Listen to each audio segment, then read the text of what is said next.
Hello there, this is exercise 1H, more statistics for year 12 further maths, and in this one we're going to use what we've learnt so far in trying to count the number of ways things happen to answer probability problems.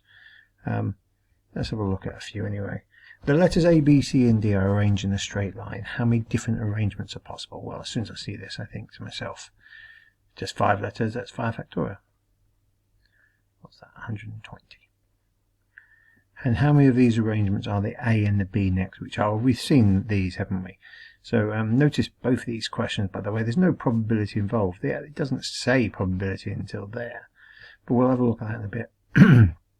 So how many of these arranged are A and B next to each other? A and B we're going to treat as one letter. So there's one letter. We've got C, D and E left over. So that's 4 letters. That's 4 factorial. Well, not quite, because it could be AB or it could be BA. So that has to be times by 2. And I reckon that's 24 times 2 is 48. From the letters A, B and C and D and E, 2 different letters are selected at random. Find the probability that these 2 letters will be A, B. Well, obviously we're picking 2 letters. It doesn't matter which order we pick them in. So I think it's 5C2. Now, that's, if you like, the total number of ways of picking these 2 letters, but we only want A and B. So I think the answer is going to be, well, 5C2 I think is 10, but I'll just check my calculator. So turn it on. 5C2. What else if I type it in properly? It is 10. So I've got 10 there, so I think my answer, there's only one way to pick out A and B. Is that right? It's yeah, because we're basically saying the order they get picked doesn't matter. So I'm going to say 1 out of 10 is the answer. And there it is. Okay. Next question. A class consists of 7 students from Asheville. So A equals, we've got 7 in there, and we've got 8 in B. So B equals 8. A committee of 5 students is chosen at random. Find the probability, so we do want probability. Just get your head around these questions, which is it a probability or is it a number question? 2 students from Asheville and 3 from Buton are chosen. Well, obviously what we're going to do is we're going to say, to get 2 students from Asheville, well, I've got to do 7C2. And, so I'm going to times, I need from the 8 students from Buton, I need 3 of them. Now that is out of the total probability that I could pick just anyone. And that means I've got 15 in total, and I need 5. So I think that's the answer. I'm just going to do it. So I've got 7C2 times by 8C3 divided by 15, that's C5. Well, I get 56 over 143. Checking a bit if that's right. In fact, it says 2 students from Asheville and 3 from Buton are chosen. So that they have been chosen. In order to watch a video, all 5 committee members sit in a row. So this means I've got A1, I've got A2, I've got B1, B2, B3. In how many different orders can they sit if no 2 students from Buton sit next to each other? Well, just think about it. The A's, 1, the A2, I think the Buton students have to go kind of like here. The Buton students effectively have to go on the outside. So there's no, we did those questions where I was talking about, you know, where they have to be separated. But this one, there's only one way of doing it. So it's just slightly easier. And therefore, I need to arrange the 3 Buton students. There are 3 factorial ways of doing that. I need to arrange the 2 Asheville students. I think that's just 2 factorial. So 3 factorial is 6 times 2 is 12. I think there are 12. Does it say how many different ways? Yes, I think. It's how many different orders. Yeah, that's right. How many different? I think that's right. 56 over 143 and 12. Yes, so far so good. An exam paper consists of 2 parts. Section A, it says there are 4 questions. And section B, it seems there are 7. Candidates must choose 3 from A and 4 from B. So presumably that's 4C3 times by how many from and 7C4 then. And how many ways can this 7 questions be chosen? I think that's part 1 done already. I was getting ahead of myself, but luckily it was what it wanted. 4C3 times 7C4. I get 140 for part 1. Part 2. Assuming all selections are equally likely, find the probability that a particular candidate chooses A1 but does not choose B1. Well, we know how many different things can happen. It's going to be out of 140. But now we're saying, hang on a bit, A1 is in the list. Tick. So by definition, I've only got 3 more to choose from. So I'm going to do 3C2. He does not choose B1. So again, rather than being, I've got 7 to choose from and I want 4 of them. One of them is definitely not on the list. So now I think that's times by 6C4. Still 4 because you haven't lost one yet. So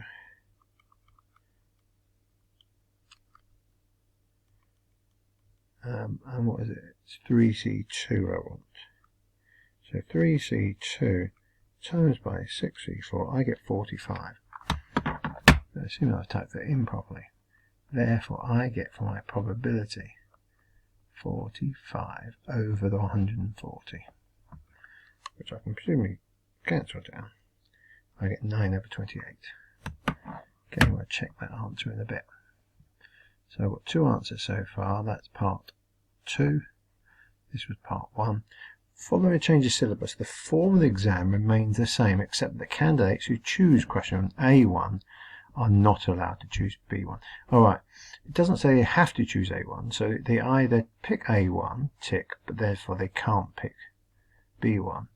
But if they don't pick it, I suppose they can pick it, but they don't have to. There's not a tick there. Yeah, so I think that's right. It could be a yes or a no on that. So let's go through it. How many different ways can the 7 questions now be chosen? Well, I think we've already worked out how many ways we could pick if they do. I think this is 45 ways. If I don't pick it, what am I doing there? Well, I suppose it was 4C3, but if I don't pick it, then effectively I've got to choose the other 3. It's 3C3. Well, that's 1. And then I can choose the others exactly how I want. That's 7C4. So just do that 7C4 again. Just do that was 35.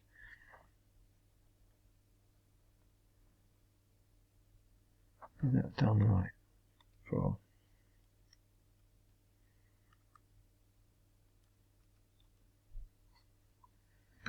Yes, that's done right. So I've got 4. I think I've got 80 ways. I don't know if that's the right answer. I'm going to check. 80 was right. That was good. 9 over 28 we got. And 140 we got. So far, so good. Another example. A group of 7 students sit in a random order on a bench. How many different ways can they sit? 7 factorial. Notice no mention of probability here. Well, 7 factorial ones, I don't remember what it is. 5040. Some of you will get good at doing this, and the more I remind myself of doing this, the more I'm remembering what I've done in the past. The 7 students include Tom and Jerry. Okay, fair enough. I wonder why they chose those names. Find the probability that Tom and Jerry sit next to each other. We'll treat them as one person. Tom and Jerry, that means effectively there are 5 other people. That's 1 plus the 5 others, which gives me a total of 6 people. So it's 6 factorial. Well, not quite, because they can sit either way around. So I've got times it by 2. 6 factorial times 2 equals 1440.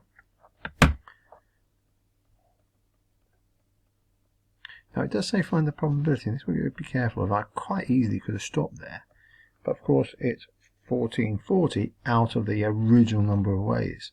So I'm going to do therefore 1440 divided by the 5040. So divided by 5040, it gives you a nice little fraction, 2 out of 7. That's a nice number, it looks right. So part 2 then says the student consists of 4 girls and 3 boys. Find the probability that no 2 boys sit next to each other. Well, again, I think this is quite similar to the one we just saw. I think we've got a girl, a boy, girl, a boy, a girl, a boy, a girl. Is that right? 1, 2, 3, 1, 2, 3, 4. Yeah, the boys have to go in between them like that, or else there's no other way to keep the boys apart. The girls have to be on the outside because there's more of them. So if we're going to do that, I think it's just girl, girl, girl, girl. That's 4 factorial, and we need the boys to be arranged amongst themselves. So that's 3 factorial. I think that's let's show there you go. 4 factorial times 3 factorial equals 144. Now again, be careful. It does say find the probability. It'd be tempting just to write 144. What's it out of? Well, it's out of the ways that they consist of 4 boys and 3 girls. So I think it's just over 7 factorial, which was over the 5040. So 144 divided by 5040 is a 35th.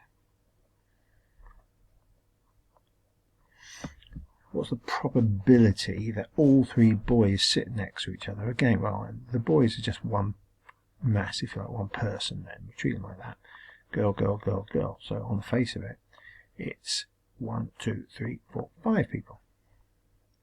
But then the boys could be rearranged within their group as well. So I think times by 3 factorial. And again, because it's a probability question, divided by 7 factorial. So 5 factorial times 3 factorial divided by 7 factorial. And this time I get 1/7. Let's just see if my answers are right. Yes, they are. So the next question says a bag contains 9 discs numbered 1 to 9. Andrew chooses 4 discs at random without replacement and places them in a row. Fair enough. How many different 4-digit numbers? Now obviously this makes that word different there is important, because if you wrote 1, 2, 3, 4, that's different from 4, 3, 1, 2, for instance. So just bear in mind the order here matters, and for that reason I think it's permutations rather than combinations. So I think there's 9 numbers of which I want to choose 4 of them. So 9 people, let's just do that now. 9 people, that's 3024. Is it a probability question? No, it just says how many. How many different odd 4-digit numbers can be made? Importantly, it says odd numbers. So if they've got to be odd numbers, now, definition of an odd number is it ends in an odd number. So I've got to have an odd number in my 4th place. How many numbers are there? 1, 2, 3, 4. There's 5 ways to fill in that hole then. So I've got to work out how many different ways of filling the other 3 holes. And by definition, I've lost 1 number. There are 8 numbers left. So that's 8p. And I want 3 of them. So I think it's 8p. 3. And then I times that answer by 5. I get 1680. So 1680. Andrew's 4 discs are put back in the bag. Martin then comes along and chooses 4 new discs without replacement. Find the interesting. Now we're asking about probability. Find the probability that the 4 digits include at least 3 odds. Alright, so we're now from the odds. It says at least 3, so I suppose from the 4 it could be 3 or 4 odds. So I'm just going to do that. I'm going to say it could be 3, so that would be from the odds I would need 5. Now does it care about which order the numbers are?